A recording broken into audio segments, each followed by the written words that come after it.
नमस्कार, मैं आशीष कुमार, CI2 महासचिव जिला सिरमौर। साथियों, जैसा कि आप सभी जानते हैं कि 18 जुलाई 2024 को हिमाचल प्रदेश के अंदर मजदूरों की मांगों को लेकर, मेहनतकश लोगों की मांगों को लेकर एक विरोध प्रदर्शन किया जा रहा है। इस विरोध प्रदर्शन में प्रदेश के और खासकर जिला सिरमौर में भी, चाहे वो आंगनवाड़ी वर्कर्स हो, मिड डे मील वर्कर्स हो, आशा वर्कर हो, आपका निर्माण मजदूर के अंदर काम करने वाला वर्कर हो, मनरेगा वर्कर हो, इंडस्ट्री के अंदर काम करने वाला वर्कर हो, इन सभी मजदूरों की मांगों को लेकर विरोध प्रदर्शन किया जा रहा है। अब जानने की बात यह है कि इस विरोध प्रदर्शन को करने की जरूरत क्यों पड़ी। अभी आपने देखा कि अभी जो लोकसभा चुनाव के बाद जो नतीजे आए हैं, जो केंद्र के अंदर एक गठबंधन की सरकार नरेंद्र मोदी की बनी है, उन्होंने 100 दिन का अपना जो एजेंडा वो तय कर लिया है। और उस एजेंडे में जो उनका मुख्यतः काम है, जो मुख्यतः उन्होंने प्रायोरिटी पर लिया है, वो लिया है कि जो 44 श्रम कानूनों को खत्म करके 4 कोड में तब्दील करना। अब 44 श्रम कानूनों की अगर हम बात करें तो 44 श्रम कानूनों को हासिल करने में ट्रेड यूनियंस का अपना एक इतिहास रहा है।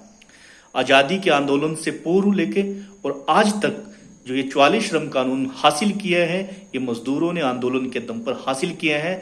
लेकिन ये 44 श्रम कानून जो अदानी अंबानी के कारोबार को, मुनाफे को कम करते हैं, उन पे कुछ लगाम लगाते हैं। उस लगाम को भी हटाने के लिए केंद्र की सरकार ने इन 44 श्रम कानूनों को खत्म करके 4 कोड में तब्दील करने की जो साजिश रची है, उसके विरोध में ये प्रदर्शन किए जा रहे हैं। इस विरोध प्रदर्शन का जो मुख्यतः हमारा उद्देश्य है, अभी आपने देखा होगा कि पिछले 4 महीनों से मिनी आंगनबाड़ी वर्कर्स का जो मानदेय उनके खाते में नहीं आ रहा है। पूर्व आंगनबाड़ी वर्कर्स का जो मिनी आंगनबाड़ी वर्कर्स नहीं है, उनका भी मानदेय की समस्या थी। 3-3 महीनों से वेतन नहीं आया।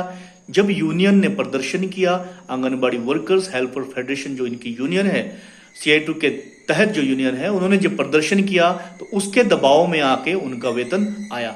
लेकिन अब यह समस्या मिनी आंगनवाड़ी वर्कर्स में आ रही है। केंद्र की सरकार प्रदेश सरकार पे थोप रही है और प्रदेश की सरकार केंद्र सरकार पे थोप रही है। तो हमारा आंगनबाड़ी वर्कर्स से सभी से आह्वान भी है कि 18 जुलाई को इस प्रदर्शन को शामिल करो। मिड डे मील वर्कर्स से भी आह्वान है, क्योंकि अभी उच्च न्यायालय ने, डबल बेंच की जो अदालत ने हिमाचल प्रदेश के अंदर मिड डे मील वर्कर्स को 12 महीने का वेतन देने की बात की है। तो उसे लागू करवाने के लिए भी ये विरोध प्रदर्शन बहुत आवश्यक है। मनरेगा के अंदर हम 600 दिन के दिहाड़ी मजदूरों के लिए मांग रहे हैं, और जो पंजीकरण जो प्रक्रिया कल्याण बोर्ड में मजदूरों की जाती थी, उस प्रक्रिया को और सरल करने की कोशिश की जाए। और जो पिछले 3 साल से लोगों के जो शादी के, बच्चों की स्कॉलरशिप के जो बेनिफिट रुके हैं, उसे भी तुरंत प्रभाव से बहाल करवाने के लिए ये प्रदर्शन किया जा रहा है। इंडस्ट्री वर्कर की मांगों को लेकर आपने देखा होगा कि जब ये 4 कोड आ जाएंगे तो मजदूरों को ग्रेच्युटी के दायरे से, PF के दायरे से बाहर कर दिया जाएगा। मजदूरों को फिक्स टर्म एम्प्लॉयमेंट के रोजगार पर रखा जाएगा। उनके रोजगार की कोई सुरक्षा नहीं होगी।